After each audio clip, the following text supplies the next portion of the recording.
Elmar Baxşıyev oyundan sonra mətbuat konferansında deyib ki, at çəkməyəcəm, amma hakimlər 200 komandanın maraqlarına uyğun açıqlamalar verir. Ümumiyyətlə də belə deyək, onların xeyrinə danışırlar və elə çıxır ki, qərarlar verirlər. Biraz qarışıq deyil fikir, amma sözündən belə çıxır ki, hakimlər elə sadə desəm 2-3 komanda işləyir. Böyük ehtimalla eyhamı da sabaha vurur.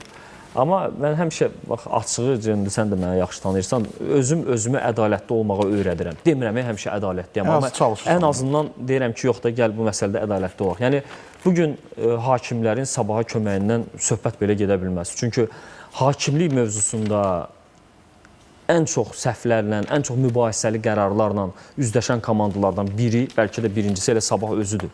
Artıq neçə turdur görürük ki, fərqli qərarlar verilir.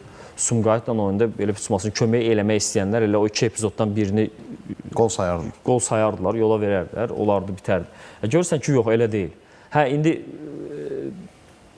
icra komitəsində deyək ki, sabah nümayəndəsi var deyə, indi müəyyən rəhbərlikdə adamlar təmsil olunur deyə, müəyyən fikirlər yaranır. Amma ümumən götürəndə mən yenə deyirəm, gəlin ədalətli olaq da, yəni gördüyümüzü deyək. Bundan sonrasını deyənmərəm. Bu ana qədər sabaha heç bir hakim dəstəyindən söhbət gedə bilməz.